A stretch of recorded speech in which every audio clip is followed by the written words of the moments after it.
Hello friends, welcome to Devi's cooking. வாங்க நம்ம இன்றைக்கி நம்ம சேனலில் என்ன பார்க்க போகிறோன்னா, ஒரு அருமையான சூப்பராக சுவையான ஒரு பருப்பு உருண்டை குழம்பு வைக்க போகிறேன். அதை எப்படி செய்கிறதுன்னு பார்க்கலாம். இப்போ பாருங்கள், இப்போ நான் இந்த கடலைப்பருப்பு ஒரு டம்ளர் அளவு எடுத்து ஊற வச்சுருக்கேன். ஒரு 2 மணி நேரத்துக்கு முன்னாடியே ஊற வச்சுட்டு கழுவி வச்சுருக்கேன். இதை நம்ம ஒரு மிக்ஸி ஜாரில் சேர்த்து அரைச்சிடலாம். ரொம்ப நைஸாக அரைக்கக்கூடாது, ஓரளவுக்கு ஒன்றும் பாதியமாக அரைச்சிக்கணும். பாருங்கள், பருப்பு அரைச்சின்னு வந்துட்டேன். இது மாதிரி தான் ஒன்றும் பாதியமாக அரைச்சிக்கணும், மசாலா வடை கரைக்கிற மாதிரி தான். இப்போ நம்ம இது ஒரு ஓரமாக வச்சுடுவோம். இதுக்கு என்னென்ன போடுறதுன்னு பார்க்கலாம். என்ன சைஸ் நெல்லிக்காய் அளவுக்கு புளி எடுத்துருக்கேன். இதை நம்ம கரைச்சி வடிகட்டி வச்சுக்கலாம். ஒரு 2 தக்காளி நம்ம சேர்த்து அரைச்சிக்கலாம். 2 தக்காளியை கட் பண்ணி வச்சுருக்கேன். இதை மட்டும் ஜாரில் போட்டுக்கிறேன்.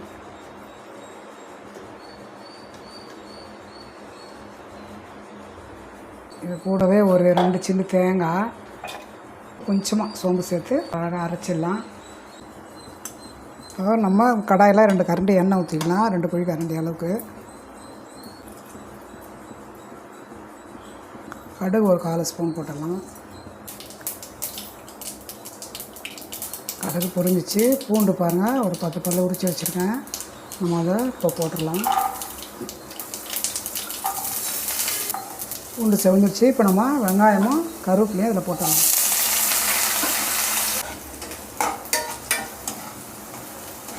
பூண்டு வெங்காயம் நல்லா வதங்கிடுச்சு.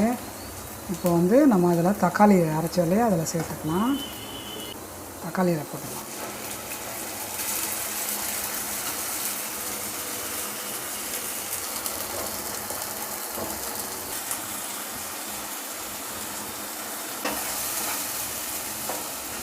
இப்போ நல்லா வதங்கிடுச்சு. தக்காளி போட்டாச்சு. இதெல்லாம் நம்ம மஞ்சத்தூள் ஒரு சிட்டிக்கு போட்டுக்கலாம். தனியா பவுடரு 1 ஸ்பூன் அளவு போட்டுக்கலாம். சில்லி பவுடர் 1 ஸ்பூன் போட்டுக்கலாம். மிளகாத்தூள் போடுவேன், குழம்பு மிளகாத்தூள், அதனால் சில்லி பவுடரெலாம் ஒரு ஸ்பூன் அளவு தான் போட்டிருக்கேன். இது கரெக்டாக இருக்கும். இப்போ நம்ம புளி கம்மியாக தான் நான் கரைச்சிருக்கோம், தக்காளி அரைச்சிருக்கோம்ல. குழம்பு மிளகாத்தூள் 2 ஸ்பூன் போட்டுக்கலாம். அப்படியே நல்லா கலரி விட்டுட்டு நம்ம கரைச்சி வச்ச புளியை அதில் சேர்த்துக்கலாம். ஜாரையும் கழுவி ஊற்றலாம். புளி கரைச்சி வச்சோன்னே அதை ஊற்றலாம். இல்லை உண்டெல்லாம் போடுறதுக்கு இந்த அளவுக்கு இருக்கணும், தண்ணியாது. அப்போதான் உண்டை போட்டால் கரெக்டாக கட்டியாக வந்துடும். அதுவே நம்ம இதை நல்லா கலந்து விட்டு உப்பு போடுவோம்.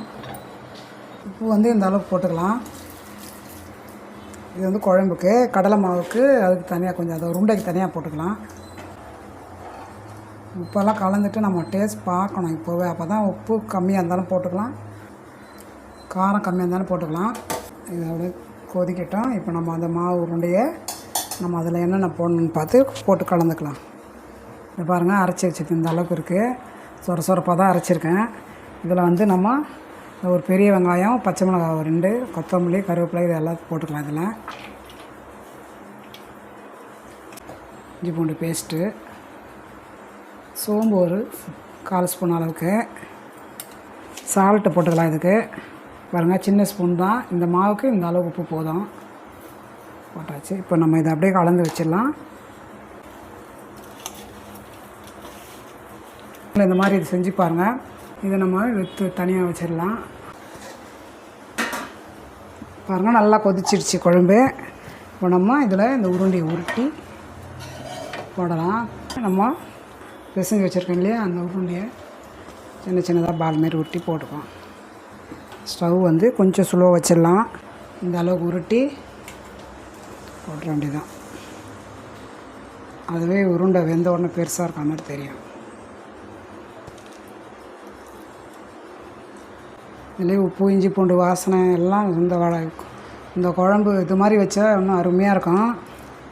நம்ம வியாழக்கிழமை சனிக்கிழமை டைமில் இந்த மாதிரி நான்வெஜ் செய்யாதப்போ உருண்டை குழம்பு தான் வச்சுருவோம்.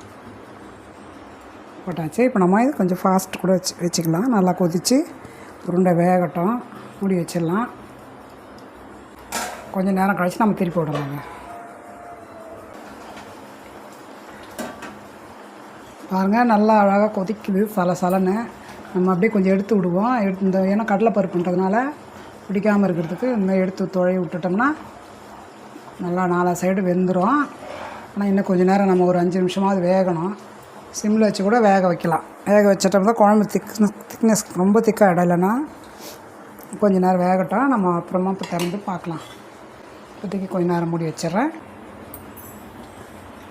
நம்ம இதை ஓப்பன் பண்ணிடலாம். குழம்பு ரெடி ஆகிடுது பாருங்கள், எவ்வளோ திக்னஸ் ஆகிடுச்சு குழம்பு. அவ்வளோதான். இப்போ வந்து எண்ணெயெல்லாம் பிரிஞ்சு நல்லா மேலே வந்து குழம்பு இறக்குற ஸ்டேஜ் வந்துடுச்சு. சூப்பராக இருக்குது. இப்போ நம்ம இதில் ஒரு கொத்தமல்லி தூவி இறக்கிடலாம்.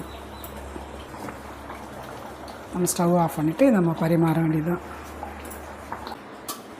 நம்ம குழம்பு ஒரு கிணத்துல மாற்றி எடுத்துக்கலாம்.